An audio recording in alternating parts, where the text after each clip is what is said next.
March 2020, the coronavirus pandemic forced companies to shut down stores, offices, and production for public safety. Video content too. Creators sheltered in place, isolated from their crews, sets, and studios. The entertainment, advertising, and journalism industries faced a new kind of challenge. And like everyone else, we asked ourselves, how do we pull this off? The answer? We got creative. Vox Media's journalists, hosts, writers, designers, and editors turn their kitchens, phones, closets, and cars into makeshift sets and studios. There are decades worth of studies examining how And one format proved to be the most resilient, the explainer. The fact is that you can explain anything with motion graphics, archive, and studio shoots. Since March, we've produced dozens of explainer videos, driving millions of views and counting. At first, as a leader, as a creative leader, I thought, is this going to be chaos from both a production standpoint, but also a creativity and inspiration standpoint? It took such a mindset shift to go from the typical client brief, which usually starts with dreaming up the impossible, to rather asking ourselves, what the hell can we do? Which I guess is dreaming up the possible. Working from home for me has been a laptop and a monitor and trying to think of new formats. It's probably changed a lot more for Cleo, who has taken on a project where she actually has a set and a camera and lights set up in her apartment and has to be on camera every day from home. And this wasn't just changing to work from home. This was a whole new show. Okay, so in order to make a television show in my apartment, I've had to clear out some space. I had to move my couch like right up against my television. Okay, so Answered is our new show on Quibi. We made a show from pitch to launch in a month. We were actually rebuilding what Vox has already done for years, which is great explanatory journalism in text and in podcast and in short form video and on Netflix. And it's really just a new expression of Vox's mission to explain the world. When it comes to audio, Vox's daily news show, Today Explained, jumped into remote production, including making its very first episode for kids. Whoa, let's try something a little different. We made a kids episode. We knew that kids were sitting at home with their parents and maybe had a lot of questions about the coronavirus, and we wanted to answer those too, and we wanted to sort of break format to do it. So Today Explained producer reporter Noam Hassenfeld got together with another Voxer who makes podcasts, Bird Pinkerton, and they sort of came up with this brilliant idea to take kids to the island of Explained, which is a fictional place where, you know, trees and caves help answer questions. The explainer format works for brands too. Vox's Explainer Studio has continued making videos for the likes of T-Mobile, Cutter Foundation, Amazon Studios, and other brands looking to create polished, unique content.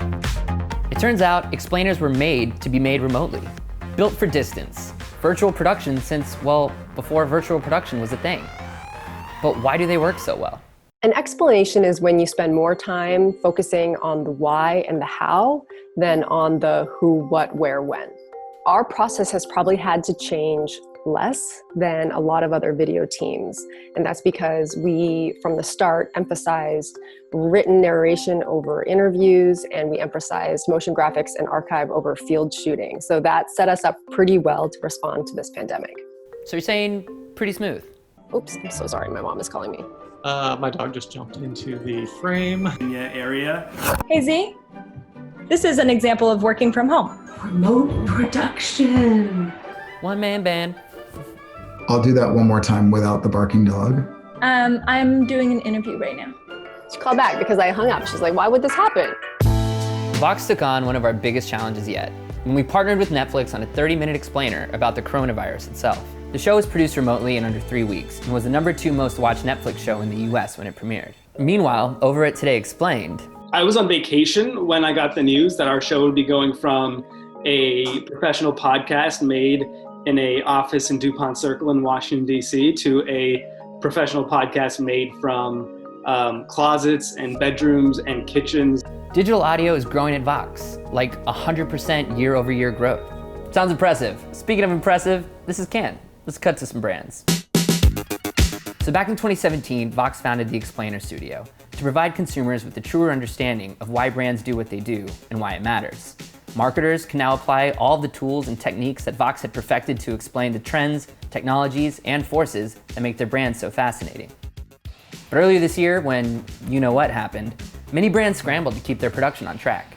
One of the first things that we did when everything went down was to sort of take stock of all of the tools in our toolbox and figure out what are the things that we're still going to be able to do. And we created a sort of remote and virtual guide to production, which we actually shared with our entire organization, as well as many of our agency and client partners. It became our production Bible of sorts. And at the top of the list of those things were explainers. And the nice thing that we realized, upon initially being like, is this a moment to panic, was that a lot of the work, like explainers that we were already doing, were perfectly set up to continue to create from home, from bathtubs, from closets, from attics, from kitchens, from bedrooms. It just changed all of the locations, but we had the tools, we had the resources, and quite honestly, it gave us all a great sense of relief, excitement around innovating, excitement around remixing some of those tools and seeing what would come out of it. And I think that's something that really drove our team to create the way we've been able to create, despite not being all in one office, despite not having access to our studios. One of the best examples of how the Explainer Studio has pivoted to remote production is this project we recently did for Amazon about their new show, Upload. It addressed this big question about what would you do if you could upload your brain after dying so that you could live on infinitely in the realm of technology.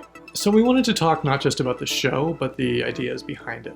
We interviewed experts. We talked to a neuroscientist who actually studies how feasible this is. We looked at research papers. We made motion graphics and animations about the results that people are finding. Last but not least, we put it together with a remote writer, a remote producer, a remote editor, and even a remote director of photography in his basement. Vox's existing foundation for making explainer content with limited ingredients and straightforward production approaches has kept us serving up beautiful stuff for conscientious clients. But celebrating this format for just its creative practicalities is missing the larger, more human point. The truth is, as people, we are all desperate for truth, clarity, and understanding for this moment. And those issues that matter the most to us will impact culture at large. And so helping people understand will be the most valuable thing that we can offer right now. What I believe explanation ultimately is going to do is create context for us to understand. All the things that made us comfortable no longer exist. And so as we rebuild, are we just going to build back to what was normal, which wasn't working for a large part of society? Or are we going to interject new context and new understanding of that context so that we can actually build something better and something we should be moving forward with? And so I believe that that understanding builds that context, and that context ultimately breeds empathy, and hopefully that empathy will build a better civic society.